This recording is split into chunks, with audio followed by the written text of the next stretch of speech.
trapped by fear.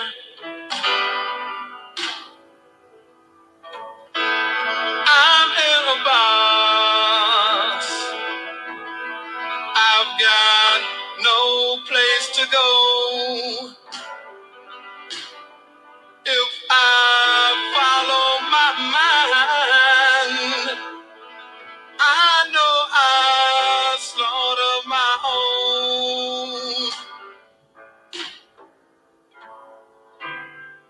Help me, I'm the prisoner. Won't you hear my plea? I need somebody, yeah, to listen to me. I beg you, brothers and sisters, I'm counting on you, yeah.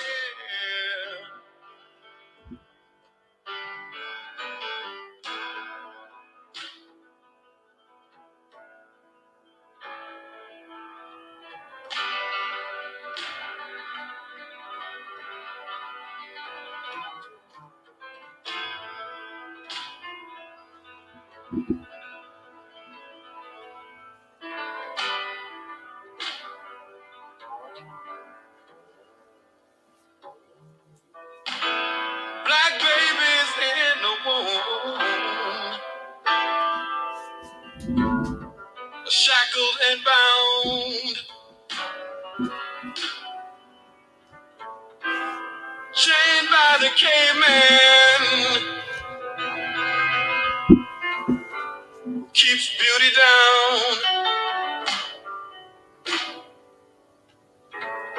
Smacked on the ass when they're squalling and wet. Heir to a spineless man who never forgets, never forgets that he's a prisoner. Can't you hear my plea? 'Cause I need somebody, Lord knows, to listen to me. I'm a stranger. Peace and love, family. Welcome again to the NEPPC podcast. I'm Brother Frank, and I'm with my brother and former political prisoner, Abdul Haq Islam. Today's episode, we focus on one of the last Wednesday we have available to conduct an episode dedicated to the International Working Women's Month. We recognize the contributions of international working women wherever they at. Black women, we salute you and your contribution to moving our people forward. We understand the importance and the responsibility we have as a people to recognize what you have done, because once one generation understands what the prior generation does, then they know what they need to do when dealing with any particular situations that's occurring. Today's episode, we want to continue to focus on the contributions of our sisters. One sister in particular we had in mind was a member of the Black Panther Party, and I think as well she was a member of the Black Liberation Army. We have somebody that's going to come on. Well, we expected for the person to come on and speak about this sister. Her name is Sophia Bakari, yes, and we're interested to hear what this brother has to say. Tariq Haskins, he was on our episode before, former political prisoner, former member of the Black Liberation Army. You know, we have to... Top soldier, too. Yes, we have to control our narrative, and we have to do it by controlling our media. So, Brother Abdul Haq Islam, when you think about our strong, empowered sisters, sisters like Afeni Shakur, like Sophia Bakari, and so many others, what comes to mind? These are our female lions, our lionesses. You understand that, are very, very fundamental. You mentioned Afeni. Afeni was Tupac Shakur's mother. Um, Tupac's godmother was a Solid Shakur, uh, uh, a well-known superhero in the movement. And these are the type of sisters that we look back on our history. They give us inspiration. They lift us up. Um, both Asada and Angela Davis, studying the things they said, both of them uh, relate the information that they came up during a time when the oppressor, was very, very diligent in trying to destroy our spirits and our will to win, to down press us, to make us feel that there was nothing that we could do about our situation, that it would be that way forever, and that all efforts we would make for liberation was useless. And both of these sisters provided priceless examples that lifted up the spirits of our people. They gave us that courage, they gave us that heart, and we love them for that. And the most tall respect goes to our warrior women. Asada, you understand, a sister whose liberation from the hells of North America, from the Gulag, you understand, um, was fire, and it gave fire to our movement. Uh, being released from a system that purposely tries to destroy our humanity. She rose up and was liberated. You know, um, Angela Davis. Also, who chose the profession of a teacher. You know, on the war front.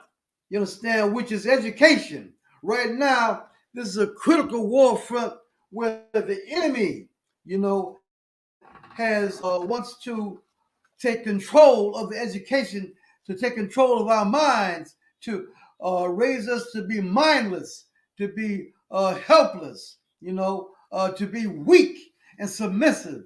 This is a sister, who fought on that war front, who was accused of murder, you understand, and being involved with the Soledad brothers, George Jackson, who she had fallen in love with, and she was accused of supplying them with weapons, contributing to the shootout in the courtroom.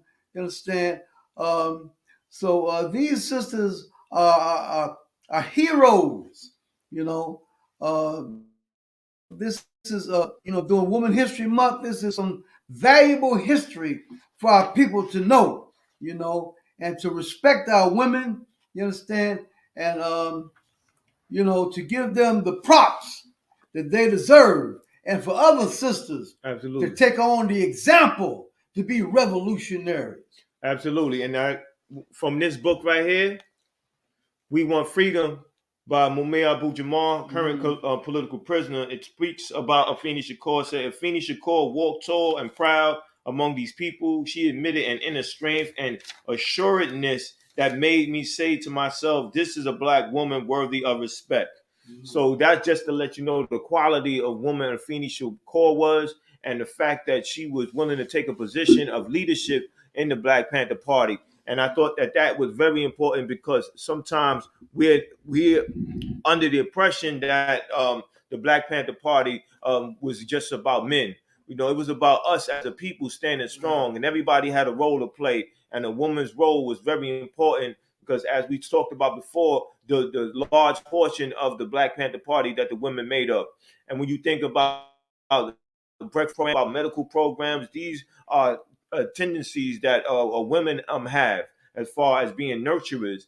And so that was very understandable that it came out of that portion of the Black Panther Party. And I think that when we talk about the Black Panther Party, we have to let that image of strong, powerful sisters resonate with us. Hey, man, brother, peace and love. Brother Willis, Peace, right on. peace and love, brother. Peace, I Black was King. waiting. What's up, brother? Hey, peace, brother. How Everything you good with doing, you? man? Yes, sir. It's going Holding on, good, brother. man. Yes, brother. Uh, So the brother Sophia A. Bakari, for those who don't know about her, as such as myself, because I'm not very informed about her, I want to be educated too, because this is a podcast about educating and being educated. So, brother, let us know about. Okay, Safia Bukhari was a Black Panther. She was the Minister of Information of the Black Panther, the Harlem chapter of the Black Panther Party. She took over after they arrested Brother Deruba Ben Wahad. He was the Minister of Information, but he was one of the Panther 21 who was arrested for a number of bogus charges. And those charges that was leveled against the Panther 21 are a case of the CIA carrying out an operation. And that operation was to convince the people that the members of the Black Panther Party were insane, and they were charged with wanting to bomb Macy's and Gimbel's stores that were frequented by Black people, and also they were charged with wanting to bomb a botanical garden. You know, so that's really insane, and so that's how it becomes clear that the botanical garden, and that's how it becomes clear that the CIA was attempting flowers, right? The CIA was attempting to convince the people that the Black Panthers were insane. And so once they arrested Deruba Ben Wahad as a member of the Panther 21, Safia Bukhari took over as the Minister of Information for the Harlem chapter. She was later, I was a rank and file at the time. That's how I got to meet her. My partner got arrested and I got arrested with him. And while there, I met in jail, I met members of the Harlem chapter of the Black Panther Party. So when I got out, I was hanging out with them also. Then I was introduced to Safia Bukhari. And Safia Bukhari also did time. She did about 8 years. And I think her co-defendant did even longer. But she was down in Virginia with 2 other Black Panthers who was acting as security for her, as I recall. And while she was in a grocery store, the grocery store owner and his son said that Safia and her 2 partners were attempted to rob the store, and they wasn't robbing the store. They had guns on them, but they didn't have the guns out. And I think one of the owners saw one of the guns, and so he killed the store owner, and his son killed one of the brothers and shot the other brother in the face. And Safia was there trying to help the brother who was shot, who later died. And she was captured and charged with murder and attempted robbery, and she did 8 years out of that sentence. So Safia Bukhari, after she got out, she continued the work of the Black Panther Party, you know. So yes, that's some of Safia's history. She continued to work, and she was a founding member of the Jericho movement, which was a movement, and that movement is still in existence. And one of the principal tasks when the movement was first started was to go to the UN and present information to the UN that said that there were political prisoners in the U.S. jails, you know, because that was she wanted to establish that with the UN, and the UN to approach the United States to tell them that there are political prisoners in the United States jail and they should behave accordingly, you know. So that was one of the tasks, the principal tasks of the Jericho movement. That movement is still in existence. And as you know, back then, when the Jericho, back when we were in jail, the President Carter had said that there were no political prisoners in U.S. jails. And right after he said that, Andrew Young, who was a minister, he was the in charge of the UN, a delegate for the UN, the United States to the UN. And a reporter asked him, were there political prisoners in the United States? He said yes, and perhaps there are hundreds of political prisoners in the U.S., and Jimmy Carter fired him as a result of that. But that is to say that the officials knew that there were political prisoners in the United States, and that is one of the issues that Safia Bukhari worked on. And as she also worked on letting the citizens of the United States know that there were political prisoners and that they should be free because of the different things that they have been working on, and because many of the persons who were political prisoners have been framed, you know, and Dharuba bin Wahad is one. He did 19 years, and ultimately he was released after it was established that he had been framed. And then Geronimo Pratt did 27 years, as I recall, and then it was established that he was innocent and he was released. But a number of persons, Mumia, we're still working with Mumia. We know that he is innocent, and the law enforcement especially know, because they are experienced in dealing with law enforcement issues, they especially know that Mumia is an innocent person. And so he has been framed also. And the government attempted to frame me for a murder, but I took the steps to avoid being captured on the scene, and then I would have been charged with murder, but it was a frame up. And so Safia was working on that issue. And that is what the Jericho issue movement is working on. So if you will, should I go on or what? Well, the brother had a question for you. Yeah. What is the function of Minister of Information? Well, How can that be used in different movements that exist today? Well, the function of the Minister of Information is to let people know what the particular organization that person worked for is trying to do. For instance, one of the things the Black Panthers was trying to do was to re-Africanize Black people, and that is necessary for us to go back from transform ourselves from being a Negro back into being an African person, and then we will behave appropriately under the circumstances. And the Minister of Information is to let people know that that is one of the issues that the organization is working on, and let people know that the organization is working on a new school model, a new method for raising the children. And the new method of raising the children goes back to us being African, because if you were African, it takes a village to raise a child. And that's very important, because the way people raise their children, they raise their children in a way that they saddle the child with adult responsibilities, and that really messed the child up. And that really turned a lot of children into maniacs. You know, a child has to continue to be a child until the child grow up. And if you saddle a child with adult responsibilities, many of them will morph into maniacs. And these are the people that are running this system. But if you raise a child, a village raise a child, then the parents can deal with the adult responsibilities, and the children can be with the children and continue to do childish things. And then we won't have a society that produces maniacs who want to establish an empire and want to take over other countries and make them customers, and regardless of the pain that's involved in making that other country a customer country, you know. So the Minister of Information will put out information like that to let people know what the organization is about. Yes. And that's needed. I'm sorry? Definitely a lot of need for that type of work today. You know, for example, to stop the killing among our folks. That's right. That's right. Yeah, go ahead. Brother, I was going to say, when the sister Sophia was gone, I know there was a strong campaign to bring her home, right? Yes, it was.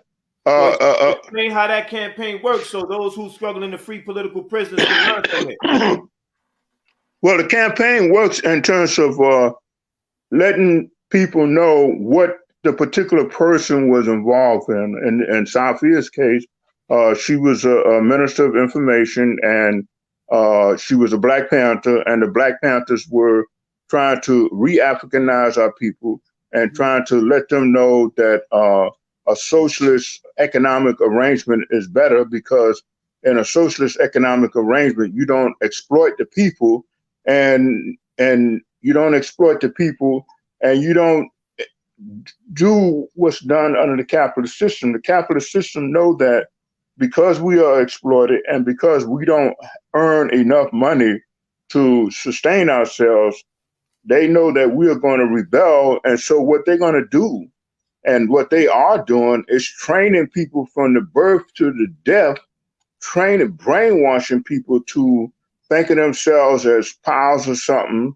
and and as animals, and so they will accept going along with this system, and they won't see anything wrong with it, and they will see the authorities as godlike figures, and so that's what the Minister of Information will let them know, that under a new system, you won't have this thing of training people to think of themselves as powers or something. And those persons who are not successfully trained to think of themselves as powers or something, they are either tortured or killed or locked up, in order to get them to comply. So under a new system, the socialist system, that those practices and techniques will not be involved. And the Minister of Information will let people know that, that a new system is a better way, and economically, and that we have to retrain ourselves, and that we have been trained wrong. We have been trained under a system, a hierarchical system, family situation. The father said, I'm the head of the family, and everybody else got to obey me. But that's basically saying I'm the superior one, and the children and the wife are just inferior ones, and that acquaint that make the family prepared to live under this type of society. Once you say I'm the superior one and you was the inferior ones, that's prepared them to live under this society. But the Minister of Information let people know that's not the way. So a Minister of Information, in terms of a revolutionary organization, is a essential component of that organization. I was going to say, why you think that the United States is in denial of political prisoners, and what happens if we don't struggle and fight to free our political prisoners? Well, it's essential that the ruling class is only a few people, a few people. Let's say it's 5 million people, so they can't really. And that 5 million people, they're not going to really get out there and confront nobody with a gun. And once they see all the blood involved, how many kids got to get killed and that sort of thing, they're not going to do that. So what they do is they criminalize persons who resist them. And this way they can call in the law enforcement apparatus and use them. You see? That's why it's necessary to criminalize revolutionary, so that the few million ruling class people can call in the law enforcement apparatus and say, get that person. That person is a criminal, and they would be subjected to all the behavior involved in the law enforcement, labeling that person a criminal, and locking that person up and putting that person through the court system. And the ruling class is able to use those apparatuses to accomplish what it is they want to accomplish. They don't want anybody saying anything, or anybody resisting anything, or presenting any alternatives to the present situation. And the ruling class is able to do that by criminalizing revolutionaries. And so that's why it's necessary for us to go and tell people that this is what is going on, that this person is really not a criminal, and this person is doing things to help you out. And although the ruling class will present the opposite, that the person is a criminal and the person is trying to gain things for him or herself, that is not the case. But the ruling class, they have the publishing apparatus, the news apparatus, the print and electronic apparatuses to use, and they have the law enforcement apparatus to use to declare a revolutionary a criminal and get those apparatuses to move against a person.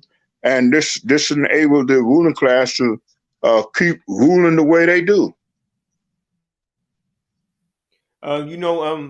That's very important that you elaborate that critically, because not too many people are going to look at it that way, because we don't control the media and we don't control those ideas that are circulating consistently in our community and Mm-hmm. amongst our people. What I wanted to address is that, how important it is to write to a political prisoner.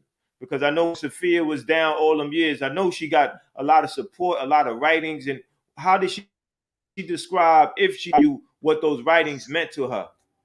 Well, I know that she thought that was important that persons was writing to her, because that let her know that things are working normally, that people believe her and believe what she has been saying and believe in what she has been doing. They believe that she was working to help them out. And so that's why the authorities want to cut your mail off. And as part of, they have to convince you, the targeted person, that you are doing wrong. See, that's essential. And that's why they cut off our mail. In my case, I know they had my mail in the warden's office, and we had to file a lawsuit to get it. Piles of my mail was in the warden's office. A guy who cleaned the warden's office out, he let me know, and I let my lawyer know where my mail was going to. But that's important to convince the political prisoner that you are wrong for supporting the system, because the mail that come in will say, we appreciate what you're doing, and thank you for sacrificing to help us out, to inform us, and to try to stop these people from terrorizing us and stop these people from killing us, So the mail situation is important. And so if a person can drop a person a letter, and that will let them know that, confirm and affirm to the person that the behavior that they have been practicing was the correct behavior. Yes, I agree with you 110%. Information to the people.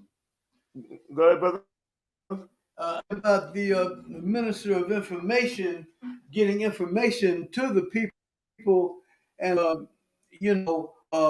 and extolling a revolutionary way of life. So through the communications, that is a way of the political prisoners and being in touch with the community and continuing that process, of bringing that revolutionary consciousness, that revolutionary commitment to the masses of people.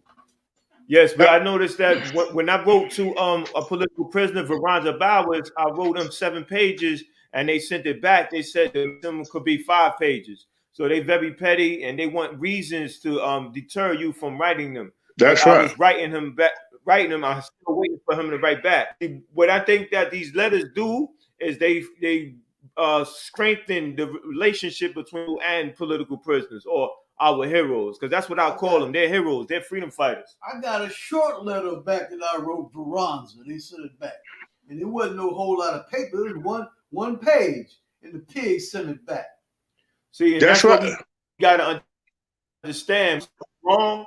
Why would they want you to why would they want you to they would to send a letter back, right? We have to raise those questions, because now we have to understand, okay, there's something going on that's not correct.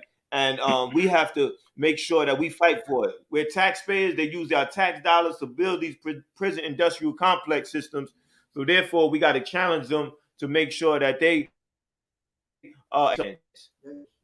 and that's right. And the citizen, the authorities are supposed to work for the citizen. So the citizens are supposed to tell the authorities, but you can see that the opposite is what goes on. The authorities tell the citizens that this is the way it's going to be. And as I say, it's necessary for the authorities to convince the political prisoners that he or she has done wrong and that he or she is wrong. And one of the components of doing that is to withhold the mail from the person, because the mail would let the person know that the behavior you did was very good and it helped us out. So they want to convince the political prisoner that they are wrong and that everything they do is wrong. And so the mail situation one of the ways of preventing the authorities from doing that. The authorities are wrong. They are the wrong, and they are the leaders and teachers of everything that's wrong. So that's the way that goes with the authorities. I got a question, brother. What was the method by the Panthers, to combat the enemy's plan to take our manhood and womanhood? As we study this history, as we look at this culture, we see that they wanted to use the term boy.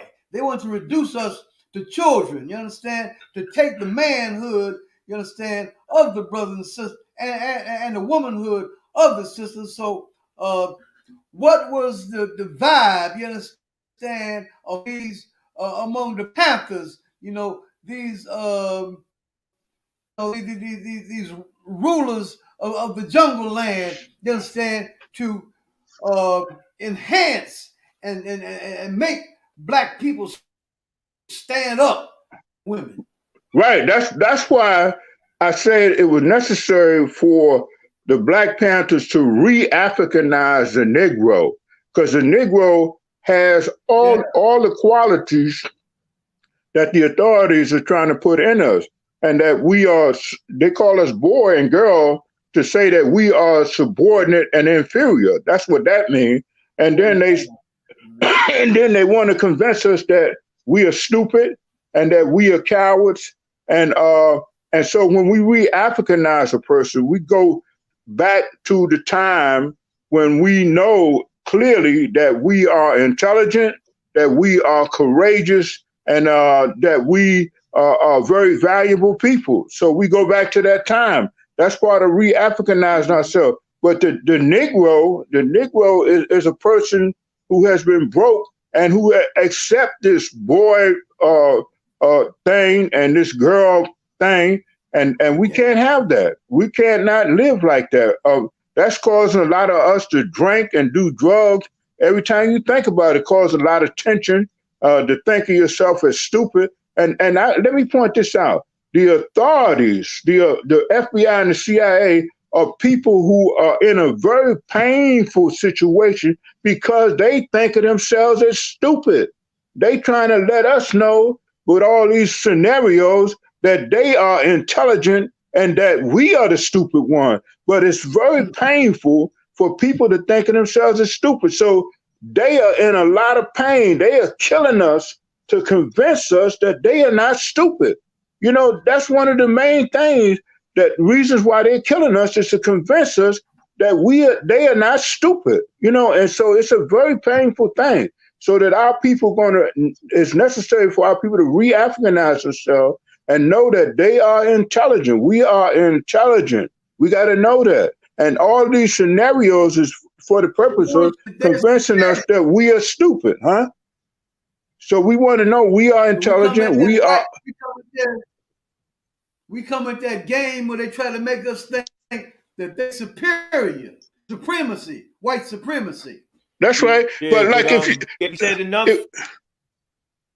If you watch all these movies, like I was watching Chuck Norris the other day, and they had a black guy there to look on him and admire him. All the James Bond pictures, they have a black man or a black woman who look on and admire James Bond. He's courageous, but that's to show that we look on the white man as being courageous and intelligent, and we are not supposed to think of ourselves as courageous and intelligent. Those are teaching us to think of ourselves as stupid and cowards. But the fact is, we are the ones we are courageous people and we are intelligent people. And that's why it's necessary for us to go back and read these examples and know that we are intelligent, we are courageous, and we are valuable entities in this world. The most valuable. A human being is the most valuable entity in the world. We are human beings.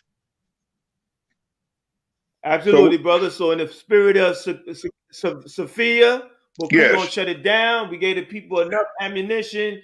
We asked them to please share, donate $1, hit like, and continue to fight in the spirit of our warrior soldiers. What's the call? Free them all. What's the call? Free them all. Free them all. What's the call? Y'all, What's the call? free them. Y'all are doing good. You're doing good for the people. Free them all. Free them all. Continue your No work, doubt. brother. No doubt. Continue Free your them all. work.